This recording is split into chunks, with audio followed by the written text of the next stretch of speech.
Okay, screen is visible to all of you. Let's start up with environment. See, environment and ecology. It's a very important section. Environment. My handwriting is visible to all of you, no? I'm just clearing this up. Hello, Mitan, Shaila, Pawar, Amir, Pranoy, Yes, Kajal. All of you please. can, all of you Yes, can sir. see my Yes, screen, sir. no? Yeah, fine, fine. Okay, Yes, we please. have taken up environment. Okay, environment is a very important section in UPSC syllabus, mostly in the prelims section because almost 15 questions come directly from the environment topic. In the mains, what you'll see is that you'll find two questions mostly from environment, two or three questions. Along with disaster management, you find two questions. So basically, the weightage in of environment in means is a bit less. In GS3, you'll find some bit of environment along with disaster management. But in prelims, it's basically the deciding factor of you getting selected or not. So basically, the concepts related to environment should be very clear, which will obviously help you in the prelims examination. Mostly because IFOS, the Indian Forest Service exam, is taken up in the same line with civil services examination. That is why they have introduced a lot of environment into the course. So almost 15 questions you'll find directly from environment. So we'll start off with environment. The first basic concept in environment is of ecology. What is ecology? Okay, ecology at least actually comes from two words. Oikos. Oikos, it means home. Okay, it means home, and logy means study. Actually, it's the study of the home. So what we will find in ecology is that see, if we are humans, okay, humans, we interact with plants, we take food from plants, okay. These are two basic subjects. The study of this interaction, that we take food is taken from plants. The study of this interaction is what is the basic domain in this domain of ecological studies. Okay, the interaction between the different subjects that are present in the environment, that is the basic domain of ecology. So hope you understand what is ecology. Okay, the second important term is what is environment.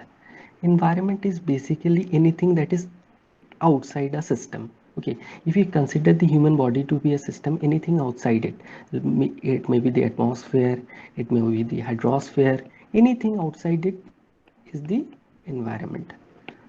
Okay, so environment and ecology we should not confuse. Environment ecology is the study of the interaction.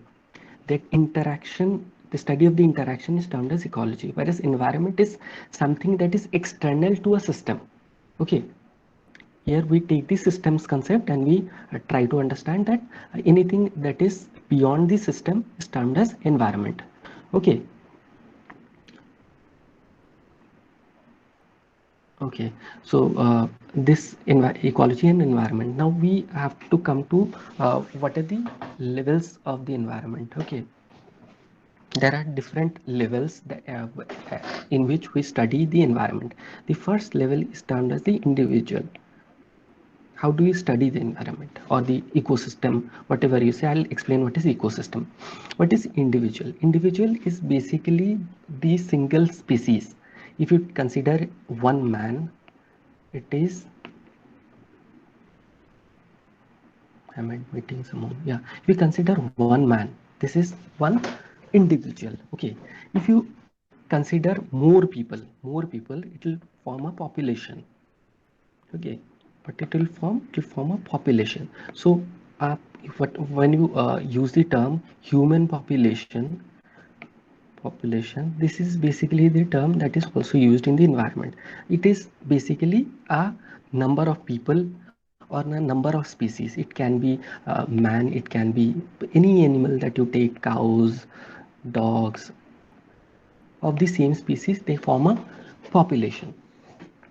Now, the next step is in the environmental studies is what we call a community. What is a community? Community is basically the interdependent entity. Okay, what happens in a community is that man depends on plants. Okay, man depends on plants. Man cannot live alone. It has to depend upon the autotrophic organisms, those which produce their own food. We are carnivorous. We are basically heterotrophs. We are not autotrophs. We cannot manufacture our own food. We are heterotrophs. So man depends upon plants. So these kind of interdependent community, interdependent population is interdependent entity is termed as a community. A community is basically always named after the major species that dominates. Like if you find, you will have grassland community. Just a second. You'll find grassland community. Grassland community is basically dominated by grasses. Okay, that is a grassland community. The next step in a community, in this study, you find is called a ecosystem. Now, what is an ecosystem? Communities are not self-dependent units. Okay, what happens is that if a man depends upon a kind of plant, maybe a cauliflower. Okay, this kind of system cannot sustain on itself. It These kind of system needs atmospheric air, atmospheric air. This kind of needs water. So these are not in self-dependent units. Community is not a self-dependent unit, whereas an ecosystem is a functional unit. You have to uh, understand the difference between a community and an ecosystem. Communities are not self-dependent units, but ecosystems are functional units. So the smallest functional unit of biosphere is termed as an ecosystem. Ecosystems are self-dependent units. If you take out an ecosystem and move it elsewhere, like this is the biosphere, if you take out one ecosystem and move it elsewhere, you'll find that the ecosystem can survive on itself. Okay, that is why it is a functional unit. Okay, the largest unit that you find is called a biosphere. Biosphere is nothing but the area where both the atmosphere, lithosphere and hydrosphere meet. That means this space, this one, this space is where you find that you'll find air also, you'll find soil also, you'll find water also, all the components that are necessary for a life to sustain. These are found here. So this is the largest unit. So this large unit is called as a biosphere. Okay, so when if you take out one functional unit from a biosphere, what you will find? You'll find an ecosystem. Ecosystem. Out of ecosystem, in the ecosystem, you'll find several communities which depend upon each other. Okay, you'll find several communities. In the communities, you'll find a huge populations. There can be population of grasses, there can be population of human, there can be population of cattle. So there are different kinds of population, and in the lowest unit it's termed up as an individual. Fine. So this is the basic how it is organized. Okay, these are the levels of organization. Okay, uh, a few more terms that are very important we need to understand is what is like I have explained what is an ecosystem. Ecosystem is basically a functional unit. How it is a functional unit? It is a system. The name itself suggests it's a system. A system is basically like there is a human population, there is a population of vegetables, there is a population of insects which actually help in survival of these vegetables. Okay, so these are different kinds of entities that are present in an ecosystem. Okay, there is a term called as ecotone. What is an ecotone? Okay, see, ecosystem has a boundary. Okay, boundary. You might all have gone to a national park. In the national park there is a core area. In core area, you will find several kinds of tigers, several kind of wild animals is there in the core area. But as you go towards the surrounding, like as you go towards the boundary of the ecosystem, what you will find is that the population declines. The population declines towards the boundary. Okay, and from here another ecosystem will start. Okay, another ecosystem will start. Maybe this is the you can consider any kinds of ecosystem, a forest ecosystem, of aquatic ecosystem, any kinds of ecosystem. Maybe this is a terrestrial ecosystem. Okay, this is a aquatic ecosystem. What you'll find in the boundary area is that there are some species which are there, which are completely different from what is there here and what is there here. Okay, you might have gone to the coastal areas, you find the estuaries. These estuaries are basically boundary ecosystems. These boundary ecosystems are termed as ecotones. If I'm understandable, these are boundaries. Okay, ecotones are basically boundaries. Okay, the next important term that we need to understand is basically niche. What is a niche? All these terms will come across in the as you go preparing environment. What is a niche? Basically, see, any species that inhabits the environment, the ecosystem, what you will find is that niche. Suppose you have a bird. This is an eagle. Okay, it will have a kind of a habitat. It will have a kind of function that it performs. It will have specific characteristics which are unique to it. Okay, which are unique to it. These functions are unique to it. Like in every ecosystem, you'll find there are several kinds of insects. These every single insects perform a different kind of function. Like bees perform a different kind of function. They have a specific function. These specific function is termed as the niche of the population. Okay, niche. These specific functions are termed as niche. Okay, am I audible? Like, Sir, yes. audible, no? Yes, sir. Yes, sir. Prakirti. Prakirti.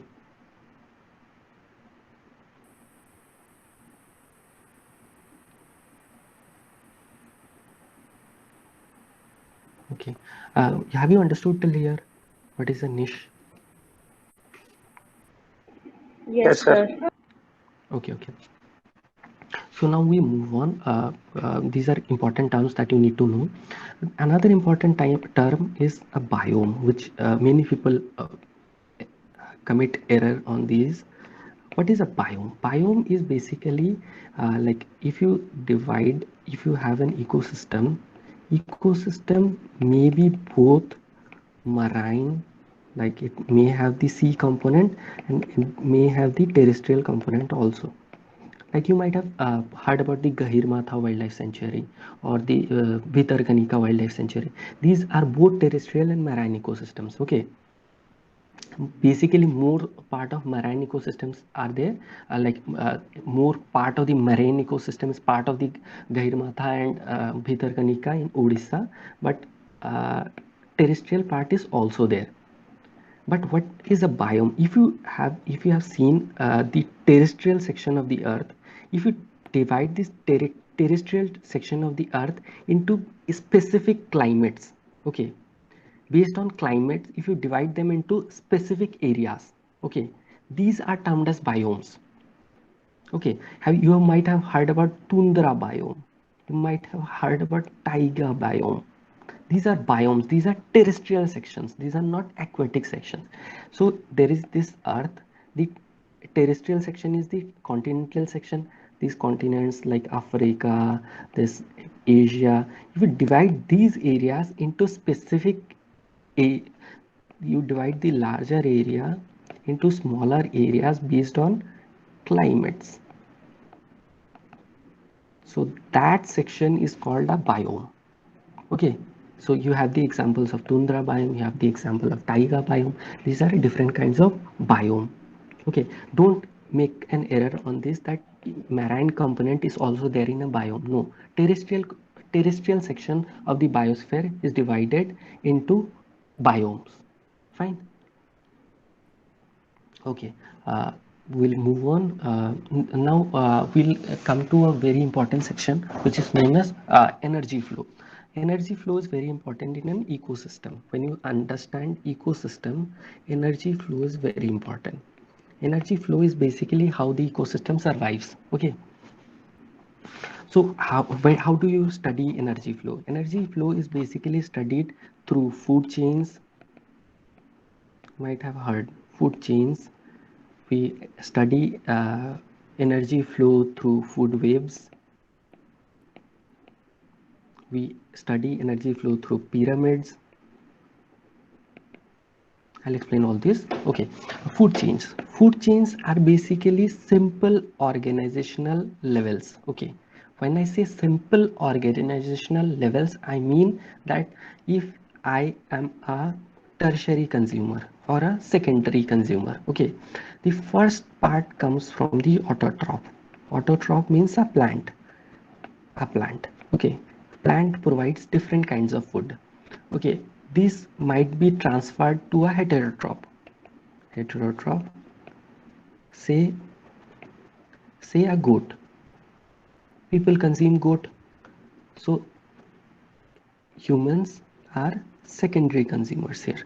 So this is a simplified form of an organization involving food transfer or energy transfer.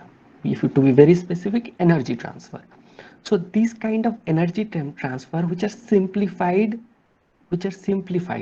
because see, this is a simplified format. We know who is succeeding us and who is preceding us. We know this. So these kind of simple organizations are termed as food chains. Okay, now what is a food web? Food web is basically a complex form of this food chain. See, it is not very simple. Autotroph plants, if you have different kinds of plant. Say a cauliflower. Cauliflower is not only eaten by goats, it is also eaten by deers, it is also eaten by buffalo. These kind of different kinds of animals eat the cauliflower or any kind of grass. Say grass. Okay, and these kind of animals are again eaten by lions, tigers. So you do not know which is eating what and how the energy transfer is actually the path of energy transfer, how it is taking place. In specific cases, you might point out that these are the succeeding and preceding ones, but in actual case, it's a complex system. This complex system is termed as a food web. So we know what is a food chain and what is a food web.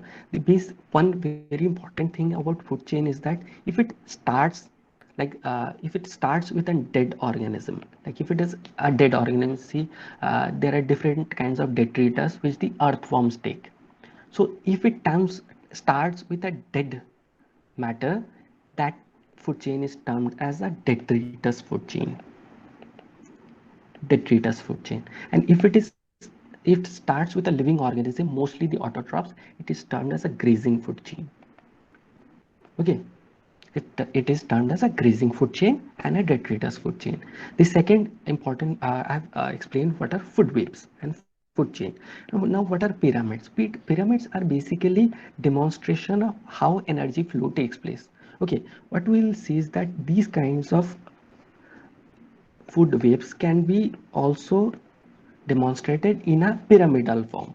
It's like if we have grass here, we might have these kinds of carnivores or herbivores over here, goats, deers, etc. And we might have a carnivore over here. So these kind of demonstration of a energy flow system is termed as a pyramidal form. So this is basically a demonstration of the energy flow.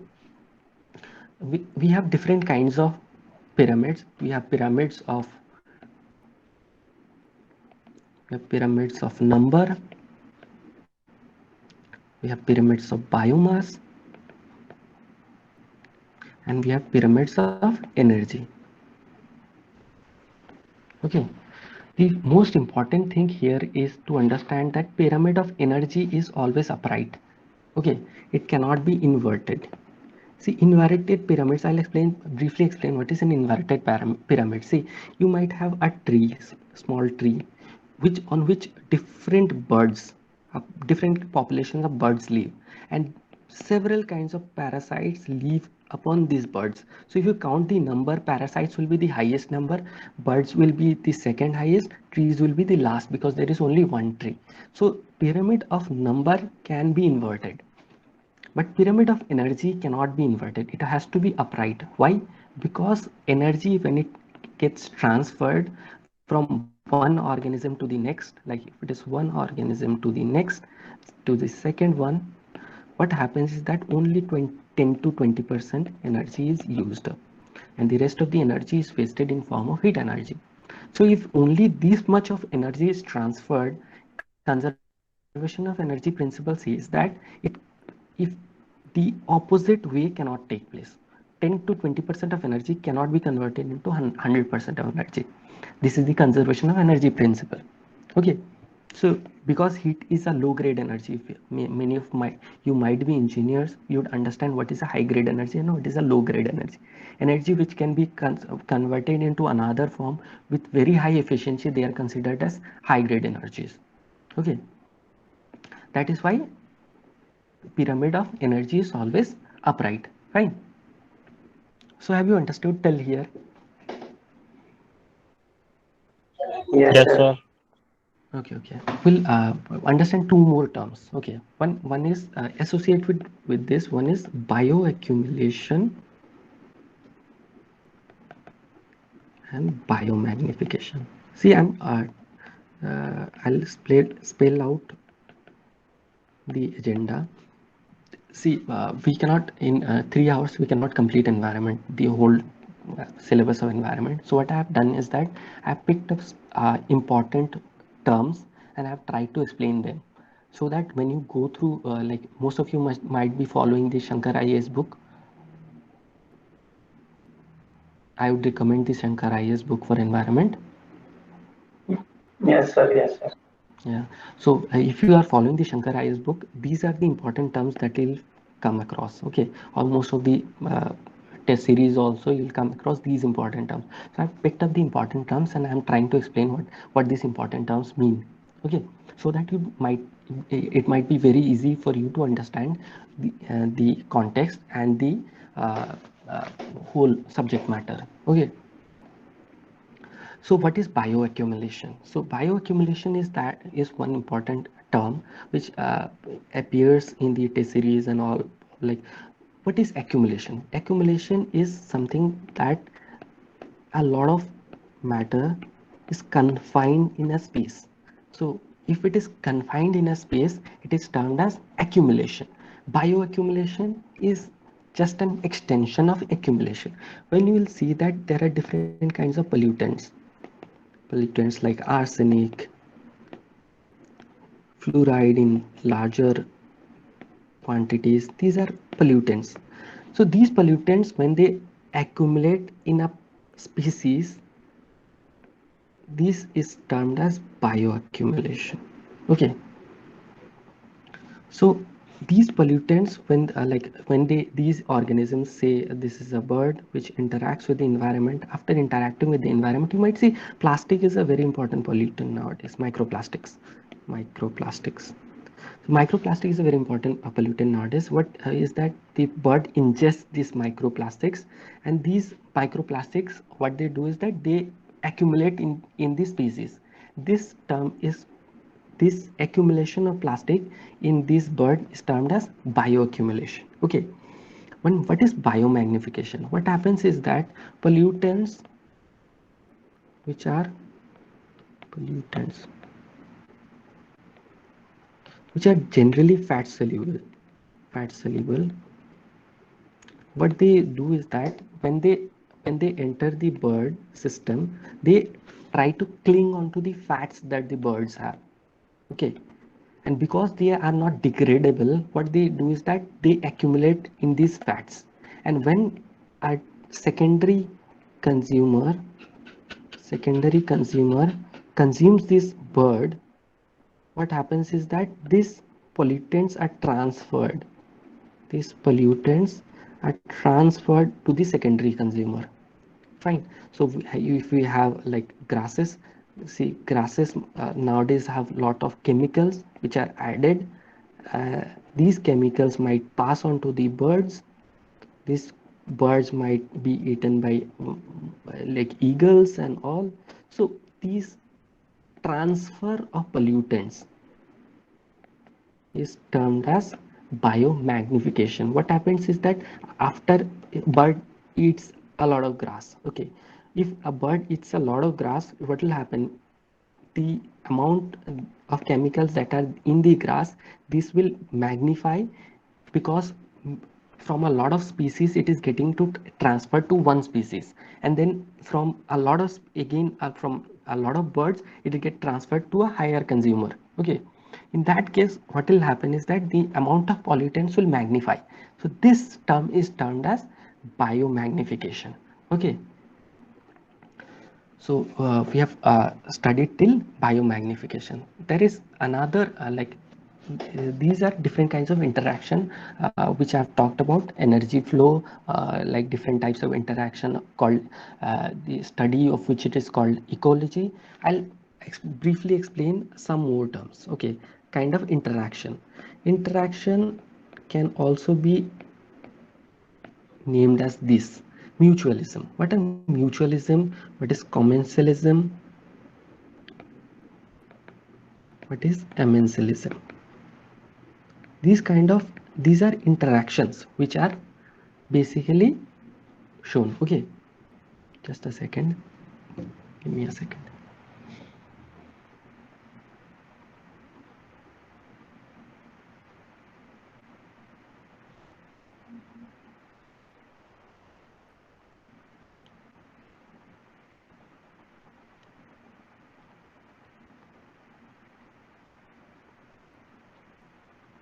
Okay, what happens is this: in this interaction is that both the species benefit.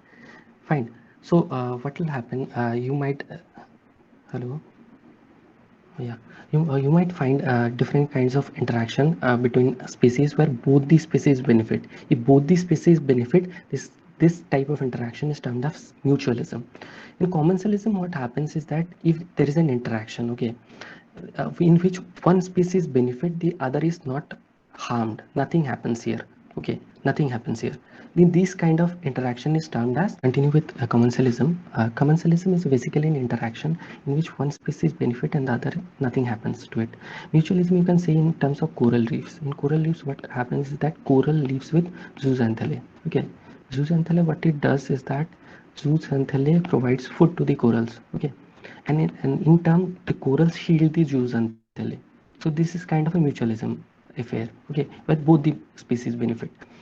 Commensalism is basically in where one species benefit and the other nothing happens to it. Okay, in commensalism what happens is that one species is harmed and the other nothing happens to it. Okay, here you can say if a large tree is there and a small shrub is there. Okay, what happens is that if sun rays fall, these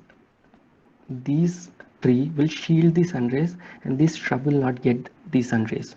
If this shrub does not get the sun rays, what will happen is that it cannot grow because it cannot produce its own food because of photosynthesis.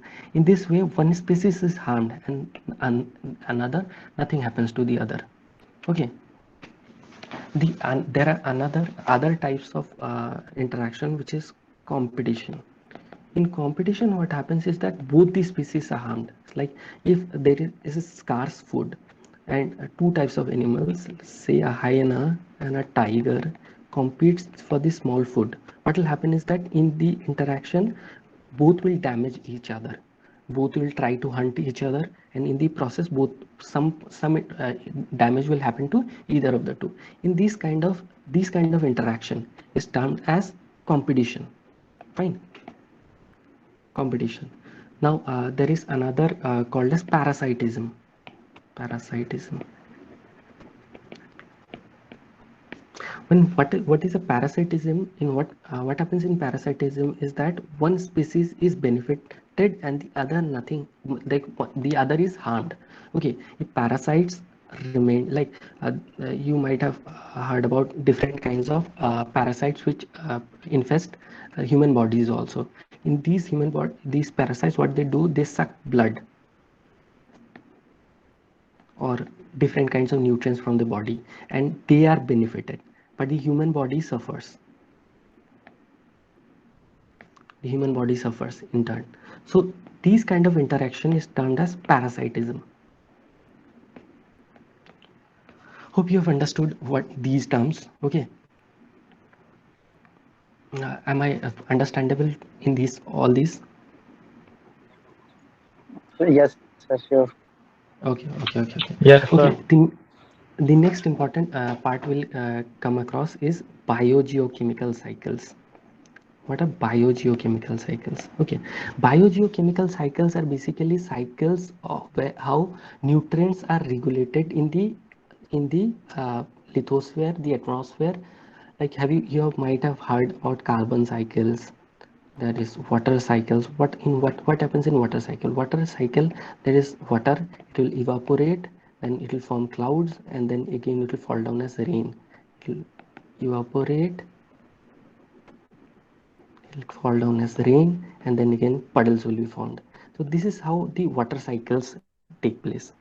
The water cycles regulate itself, it moves from one part to another. In biogeochemical cycles you find sedimentary cycles also. Sedimentary cycles is basically the phosphorus cycle, or where rocks are involved. What these rocks do, there are phosphate rocks, they undergo sedimentation, they undergo decomposition, and then phosphorus is released. This phosphorus then undergoes a cycle. Okay, these kind of cycles are termed as biogeochemical cycles. Okay, these are basically regulating mechanism of the environment. Okay, the next important term that we come across is eutrophication. Now, eutrophication is very important to understand. Now, what happens is that, see, if there is a water body, okay, if there is a water body, what will happen is that, suppose this is an agricultural field over here. There is an agricultural field over here. Okay, this water body is filled with water. Okay, now what will happen is that you will use chemicals over here. If chemicals are used over here, after some amount of rainfall, these chemicals will be drained off into the water body.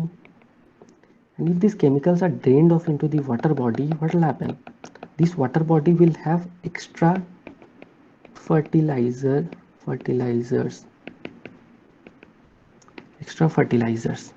and if this water body has extra fertilizers or nutrients, this will promote the growth of aquatic weeds. The growth of aquatic weeds will be promoted. Fine. If the growth of aquatic weeds are promoted, what will happen? After some time, there will be aquatic weeds all over the water body. There will be aquatic weeds. After some time, what will happen? These aquatic weeds will die off. If these aquatic weeds die off, what will happen? These will fall down as dead matters, and microorganisms such as bacteria, what they will try to do is that they'll try to break down these dead particles into simpler forms. If this bacteria tries to down these particles into simpler forms, what will happen is that they'll use up the oxygen that is there in the water body. And if they try to use up this oxygen in the water body, what will happen? There will be scarcity of dissolved oxygen in the water body. This whole process is termed as eutrophication. Have you understood eutrophication? So didn't get exactly what is that. Okay. See, first of all, I'll explain it again. See, there'll be nutrients which are drained off from the terrestrial bodies into the aquatic bodies. This much you have understood? Yes, sir. Okay. When these nutrients are there in the water bodies, what will happen? The water bodies will become enriched with nutrients, and if it becomes enriched with nutrients, what will happen? It will promote the growth of aquatic weeds. Weeds like there are different types of weeds which grow on water. You might have seen water hyacinth, water Yes, sir. hyacinth. So, so water hyacinth, when these water hyacinth after a period of time, say 2 months, 3 months, 4 months, these water hyacinths will die off. Sure, they'll die off. Yes, They'll sir. fall down. Fall down into the water bodies. There will be microorganisms in the water body, like bacteria and Mm. all. These bacteria will try to break this water hyacinth into simpler particles. In the Yes, process, sir. this bacteria will use up the oxygen that is dissolved in the water, Yes, and sir. the water body will in turn become deficient in dissolved oxygen. Yes, sir. Yes, sir. Yes, this whole process, after a while, what will happen? You'll find So, dead zones. so, so, Yeah. so it will create the problem for aquatic animals also, no? Yes. It will create dead zones where there will be no oxygen, and if what like fishes and Yes, sir. other aquatic animals, if they try to move into those dead zones, they'll also die off because there will be no oxygen. So Okay, this is the okay, sir. problem with eutrophication. Okay. Okay. Got it, sir. Yes. Okay, so this is the process of eutrophication. So next important term which all of you might be aware of is Ramsar. There is a convention called as Ramsar Convention. You might have heard Ramsar Convention, which took place in the year 1971. It is related to conservation of wetlands. Now, the first question is what are wetlands? Wetlands are basically, see, they have tried to define like there should be 6 feet of water depth and all, but wetlands are basically almost same as lakes, but lakes mostly have higher depths. You can identify that lakes have higher depths. Okay, in wetlands, what you see is that wetlands have lower depths and they might be without water for a period of time. Like you see a rice field, na? If you see a rice fields are mostly part of wetlands also. They are also wetlands. Okay, you might have seen small ponds. Those are also wetlands. Okay, they remain exposed sometimes. They might be full of water sometimes. So it is a transitory phase. Okay, wetlands. Why are these wetlands famous? Wetlands because they provide a lot of services. See, what happens is that if a wetland has water in it, we know that the groundwater is provided by the aquifers that are there inside the ground. Okay, so these aquifers, what happens is that if water is there in the wetlands, these water will penetrate into the ground, and these aquifers will be recharged. Okay, so this is one important function of a wetland. The second important function is that if it is a water body, there will be growth of different kinds of aquatic weeds which will support a different kind of population. There will be birds which will be coming because there will be fishes. There will be small fishes, so that birds will be coming. So it supports a huge kind of diversity in these wetlands. Okay, another important function is that if there is huge rain, okay, these wetlands can absorb a large amount of water also, so they prevent floods also.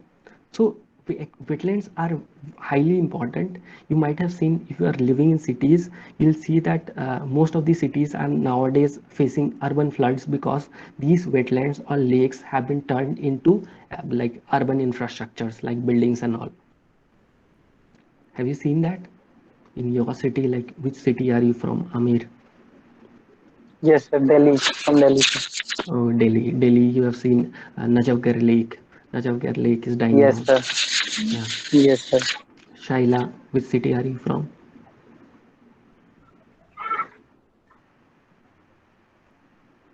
Okay. Antara, which city are you from? Sir, Guwahati. Guwahati. So Guwahati, a lots of you would have seen lots of lakes in the earlier days. Nowadays, all of them is dying down. They are turning it into smart cities and all. You might have seen. Yes.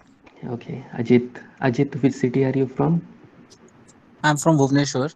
Bhubaneswar. Yeah, I've been to Bhubaneswar. Bhubaneswar has tried to conserve a lot of it. Near Bhubaneswar, only Chilka is there. Chilka has tried to conserve the Yes, yes. wetland status.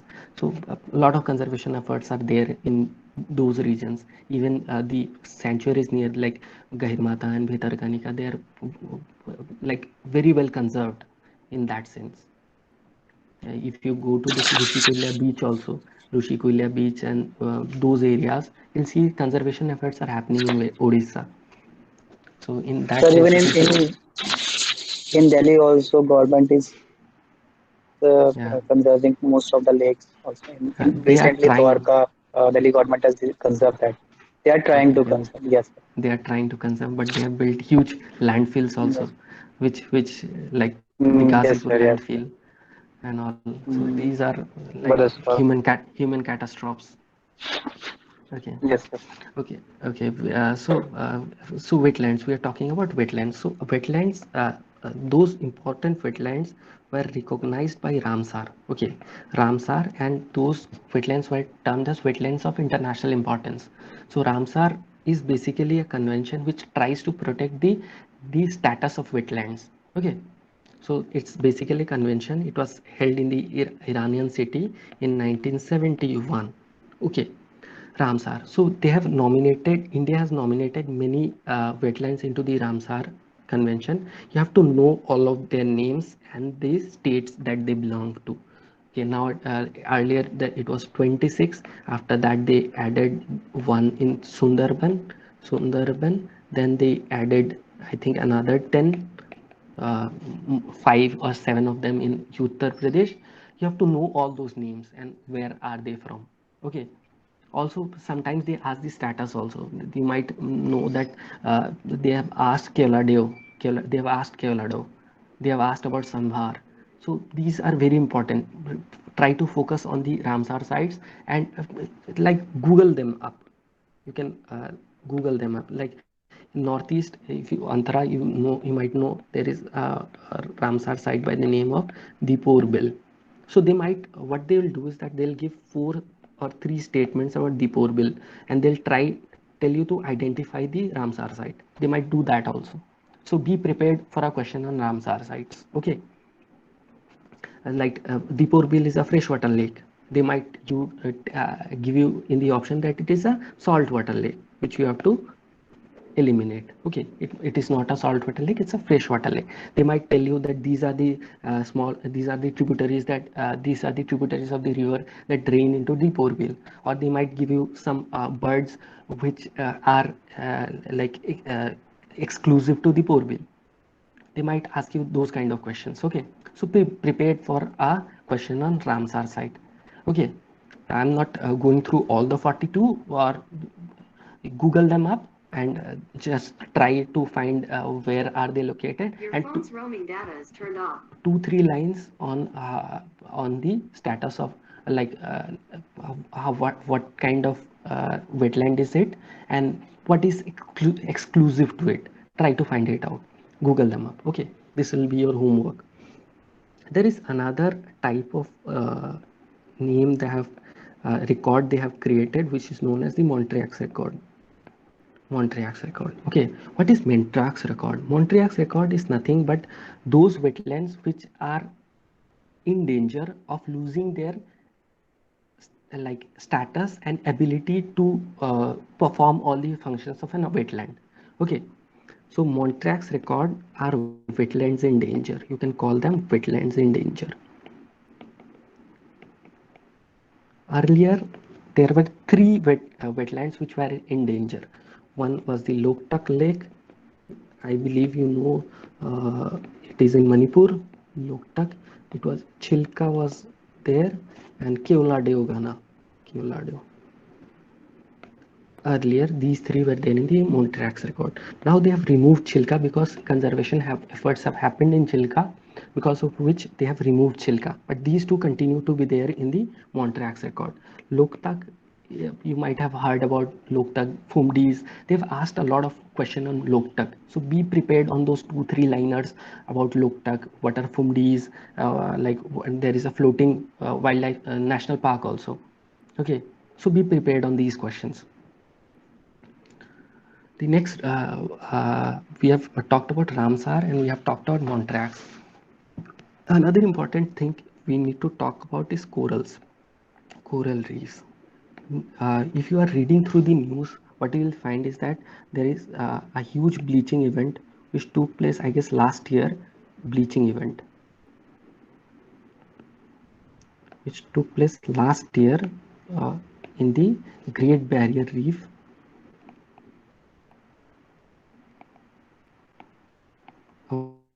Of Australia. Great Barrier Reef of Australia.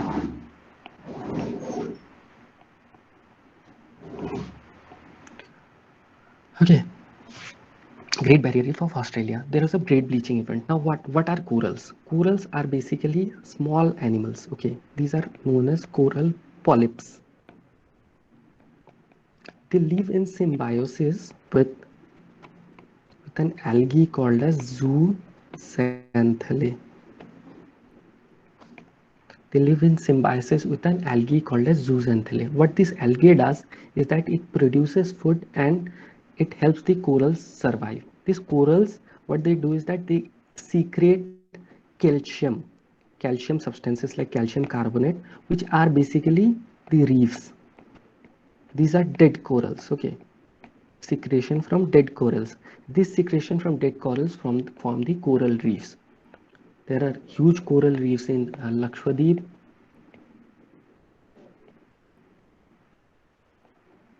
Lakshadweep. You might have heard there are 3 stages in the formation of a coral reef. First of all, a fringing, if this is a body, a fringing reef is formed, then it grows into a barrier reef, and then it grows into a atoll. Atoll.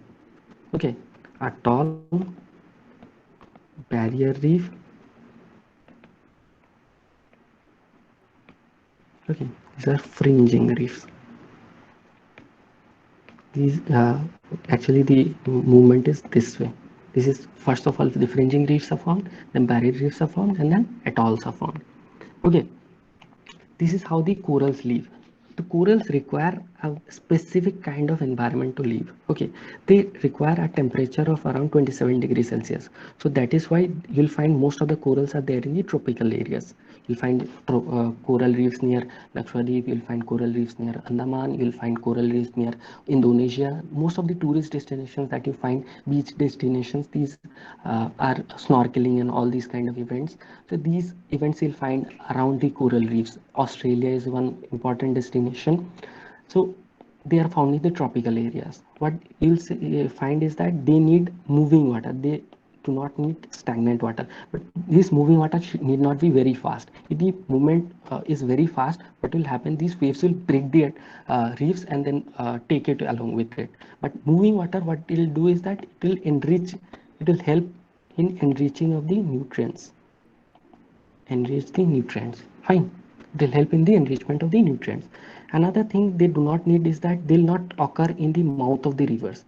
What the rivers do is that rivers, they bring in a lot of sediments, and if these sediments come and these corals, if the mouth of the corals and the body of the corals are engulfed with sediments, they cannot survive. So they do not, you will not find coral reefs in the, not found in the mouth of the rivers.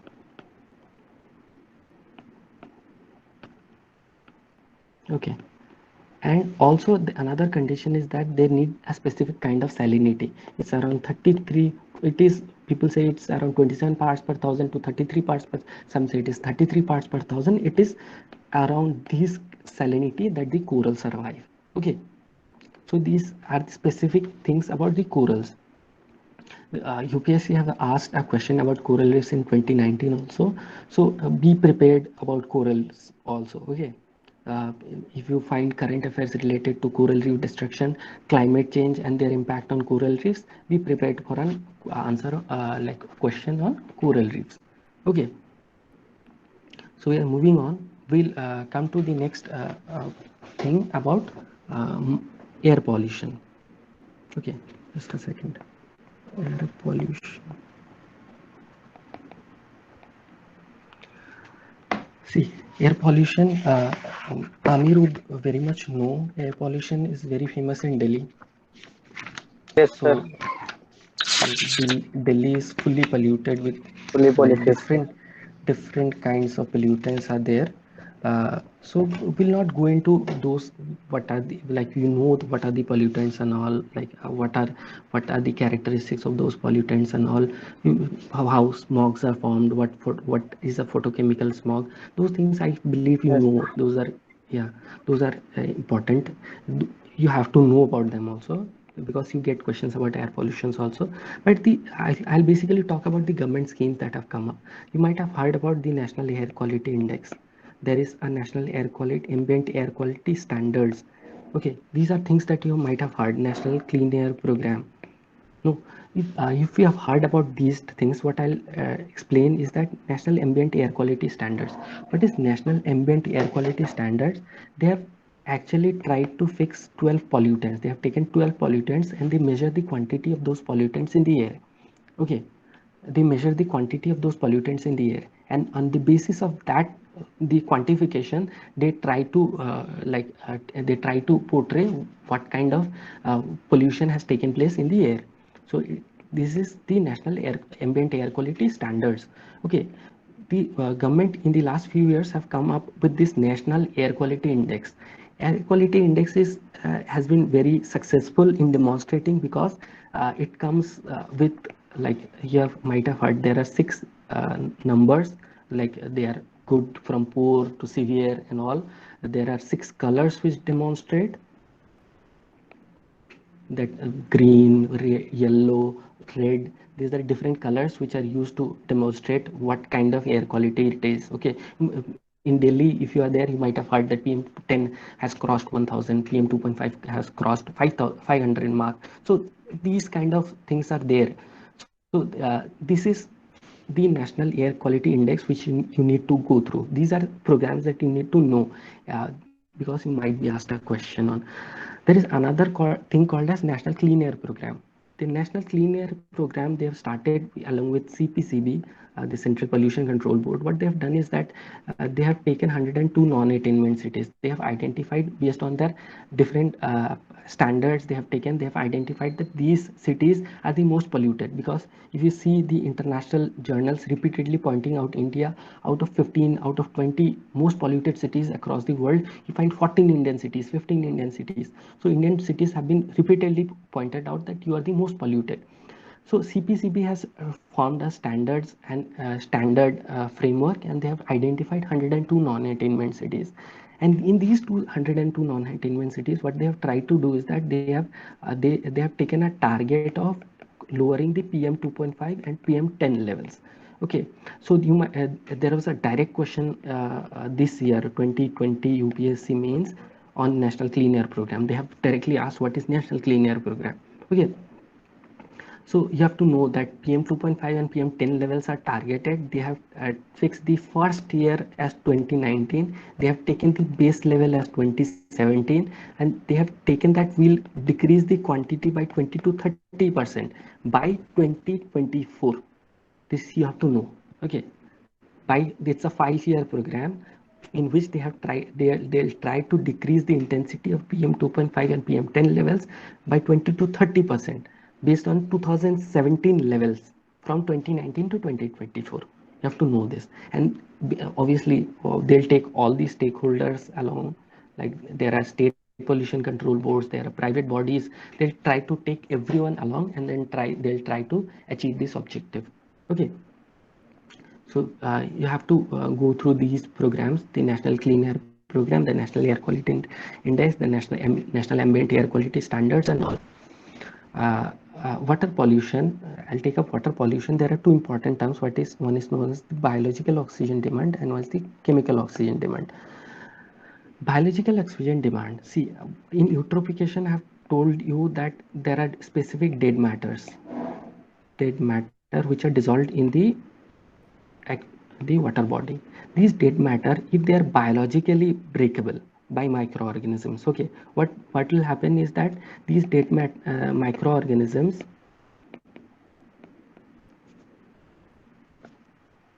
microorganisms they'll take up they'll like bacteria, they'll take up what oxygen to break these dead matter into smaller forms. Okay, so the amount of oxygen that is required to break down a specific quantity of dead matter that is present in a specific water body, that is called the biological oxygen demand of that water body. Okay, if you have understood, the oxygen that is required by microorganisms to break those dead matter into smaller particles in a specific water body is the biological oxygen demand of that water body. Okay, they have called it biological because microorganisms can break down some. There might be some matter which cannot be broken down by microorganisms. You might require chemicals to break those down. So the total amount of oxygen that is required to break down all biologically and chemically soluble particles into smaller particles is known as chemical oxygen demand. Fine. So these two terms are very important. So you need to understand. Now we'll come to biodiversity. Biodiversity. So the term is very clear. What is biodiversity? Biodiversity is nothing. See, the word is diversity. Diversity means a different kinds of organisms.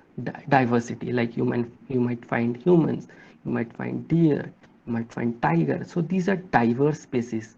Fine.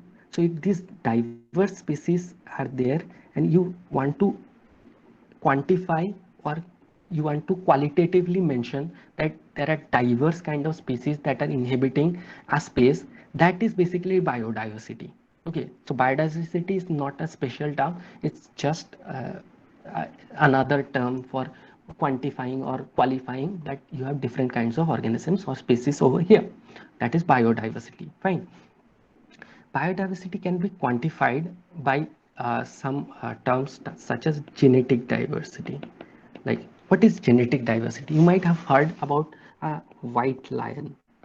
Many of you might have heard about white lion in Bandhavgarh National Park. Have you heard white lions? Yes, sir. Yes, sir. Yeah. So these are what? These are genetic mutations.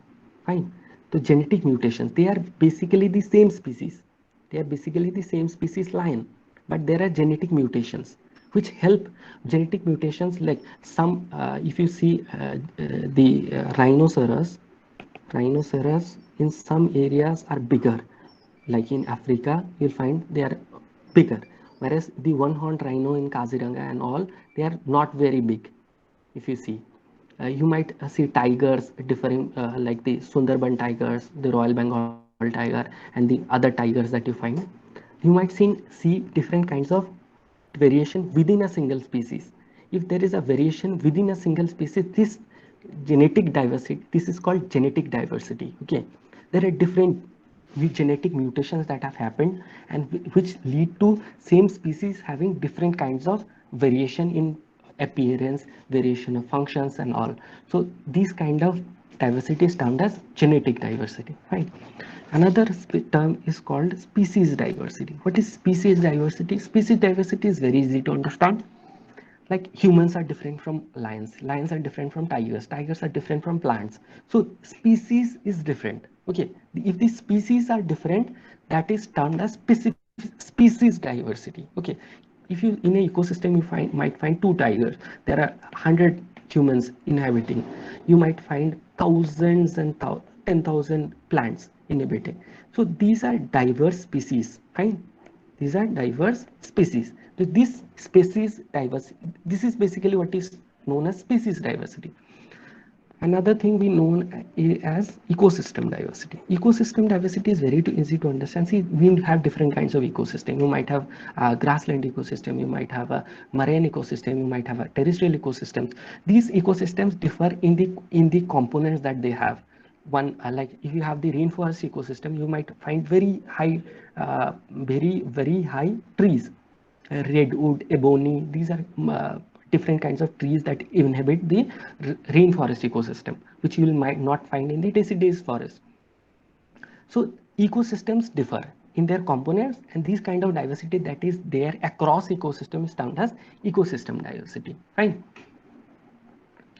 So we have biodiversity. Biodiversity has been very famously they have tried to quantify biodiversity by assigning different colors, different codes. You might have heard about the Red Data Book, the IUCN Red Data Book, IUCN. Fine. So what the IUCN does in the Red Data Book is that it tries to assign different kinds of vulnerability to a species. Fine. You might have heard about extinct. Extinct means it is not there. Okay. The species has been removed from the earth. You might have heard about something like as dodo. There was a bird called dodo, which is now extinct. Okay, there is another classification called near extinct.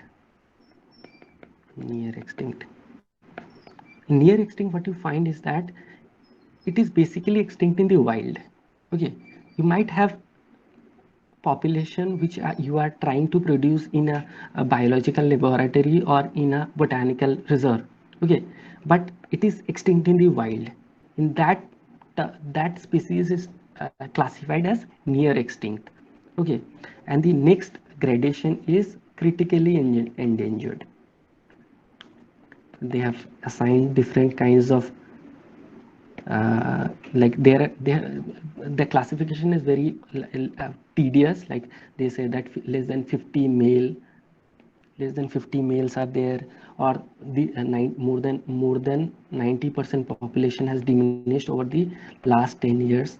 So these are the classification that they use to classify what is a critically endangered animal. Okay. Another term is endangered, which is endangered. There is another term called as vulnerable. Okay, these are reduced risks. Okay, and another term is near threatened, and another term is least concern. Okay, what I have done is that these are gradations in which the vulnerability of the or species has been demonstrated. Okay, these least concern means you have lots of population, you have lots in number of the population, you have genetic diversity which will help them stay across the populations, like they have adapted to the local conditions, and they are like flourishing. So they are least concerned. Near threatened is that there is a chance that you might face extinction in future, but now you do not have any vulnerability classification. Okay, that way vulnerable, endangered, critically endangered, near extinct, and extinct are classified in the Red Data Book. Okay, so another thing that I want to tell you is that these IUCN, what they have done, IUCN, when they have classified, they have in the environment book of Shankar IAS, you will find lots and lots of animals and animals that have been classified. They have talked about sandpipers, they have talked about different kind of tigers, they have talked about clouded leopards, they have talked about different species. I think there are almost 10 to 12, 20 pages of it, if I'm not wrong. Shaila, have you gone through Shankar IAS, those 10 to 20 pages of red data classification by IUCN?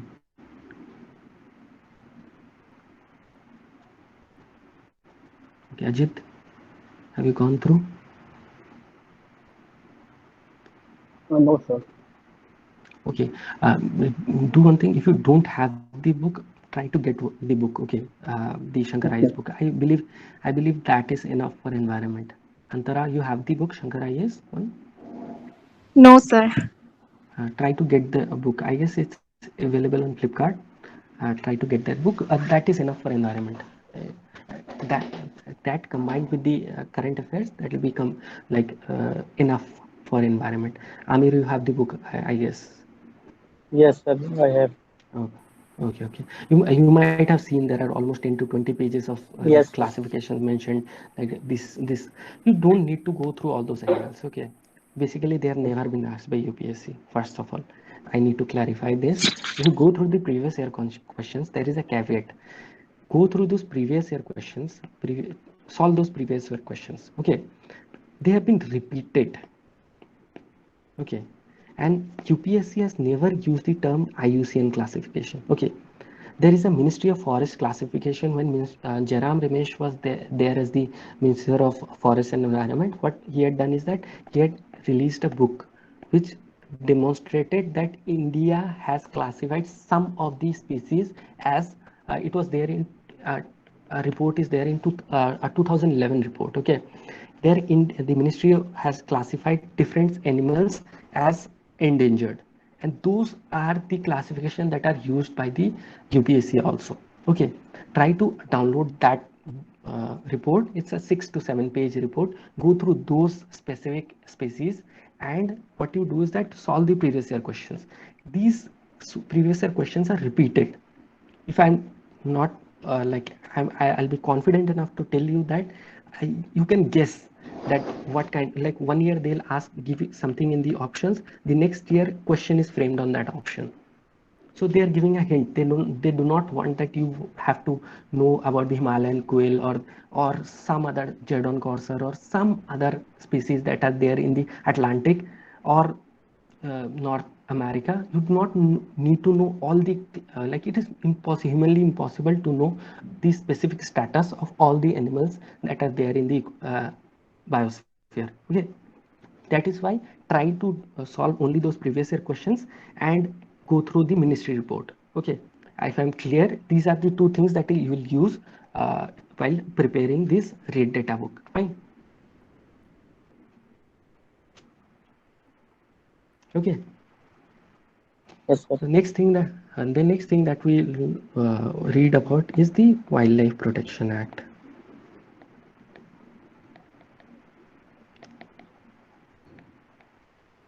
(1972). The Wildlife Protection Act was introduced in the year 1972 to protect the wild animals in India. It has 6 schedules. Okay, there are 6 schedules. Try to learn what is there in which schedule. Like 6th schedule mentions some plants. Okay, 5th schedule mentions some vermins. Vermins are those which can be killed. Okay, so it mentions some vermins. First, second, third, and fourth schedule, these are animals with varied degrees of protection that are provided. Like tiger is there in the first schedule, the great Indian bustard is there in the first schedule.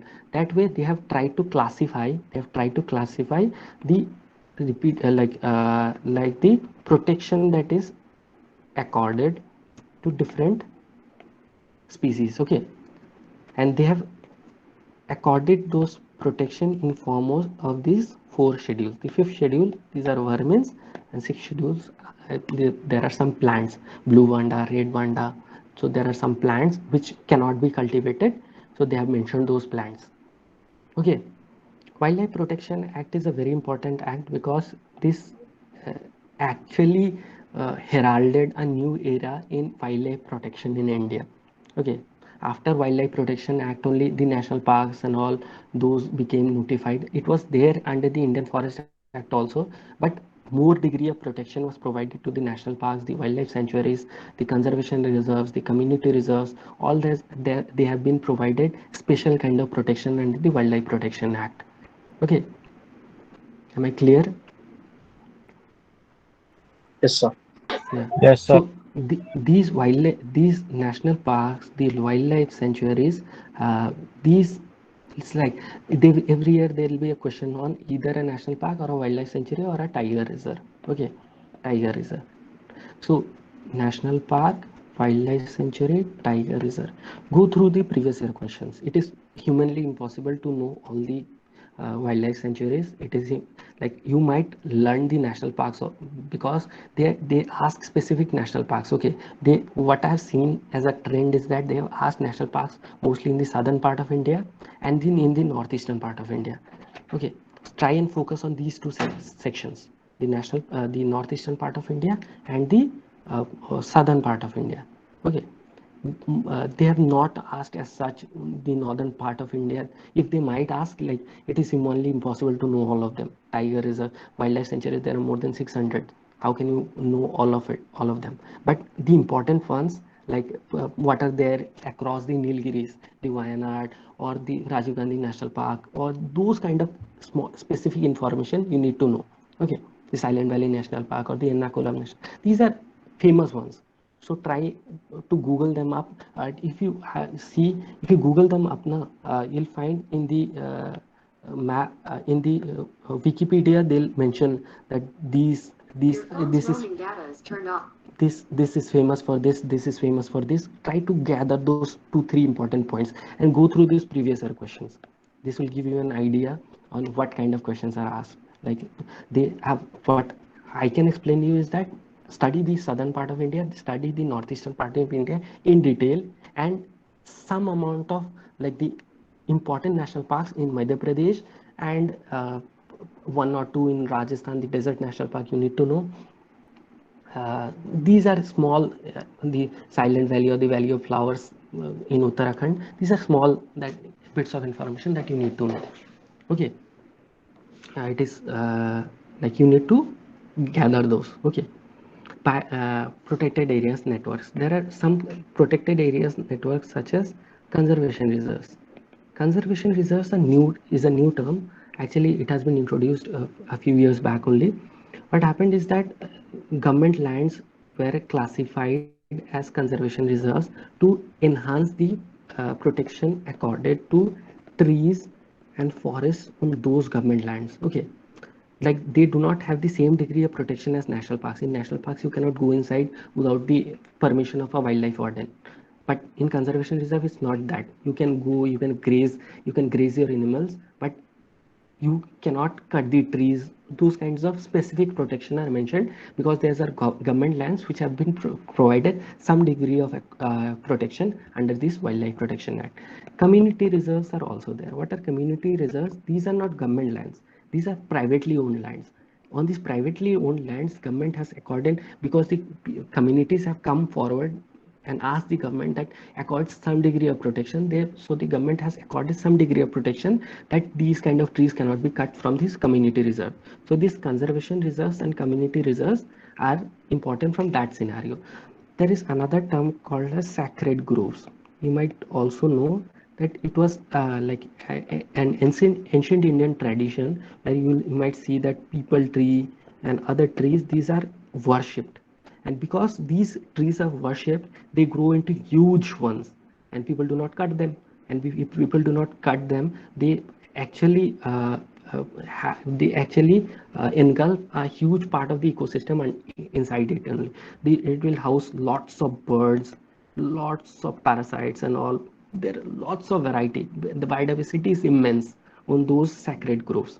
Okay, so it is an ancient Indian tradition. Okay, nowadays this practice is declining, but it is still there in the northeastern areas and all. It is still there. Okay, the last thing that we'll do for today is what is known as biodiversity hotspot. Like biodiversity hotspot, why they have named it is because these areas, these are specific areas where the endemism means these are species specific to these areas. There are some species which are specific to these areas. These are known as endemic plants. Okay, you might have also heard there are some diseases, like there are some diseases which are endemic. Like earlier, malaria was endemic to the African continent because of the tropical nature. It was endemic there, but after that, it has spread. There are specific diseases which are endemic to different parts of the world. In the same way, there are specific plants which are endemic to some particular areas. Okay, biodiversity hotspot is an area where more than 1500 vascular plants are endemic to that area.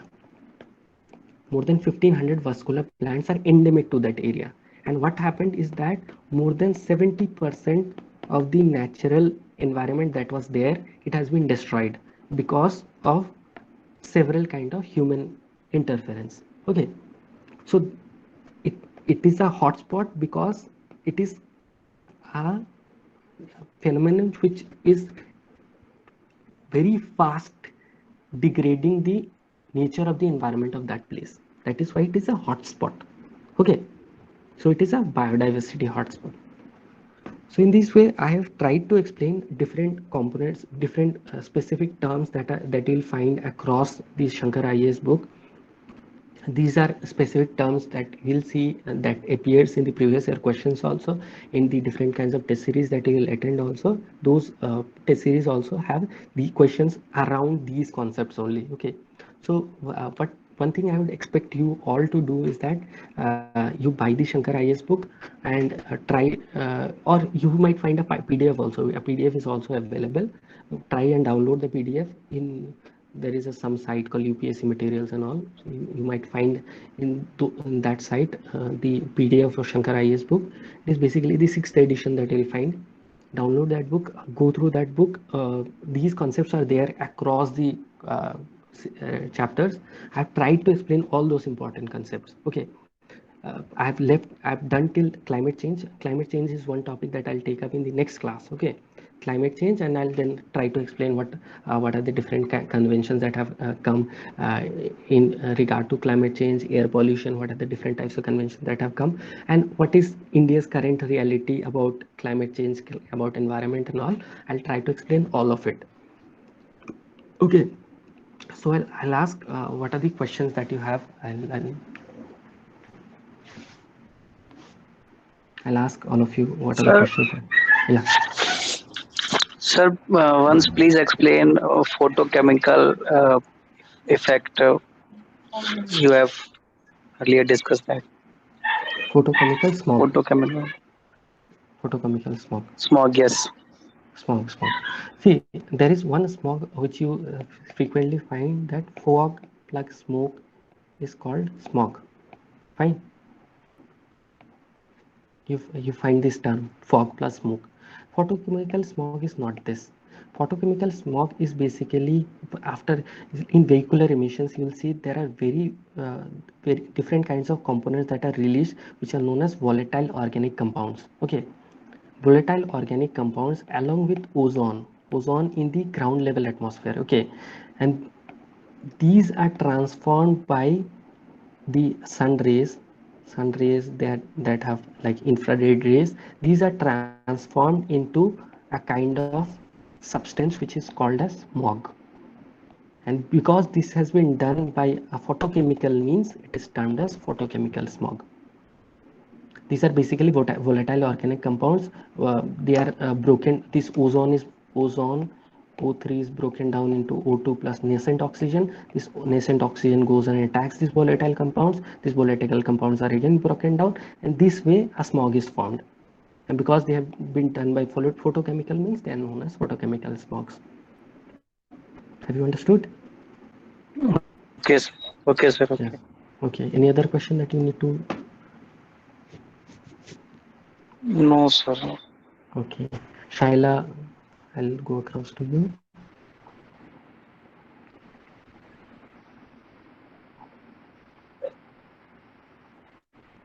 I do not know your name. Salvation Shaila is what is mentioned. Like, what is the name?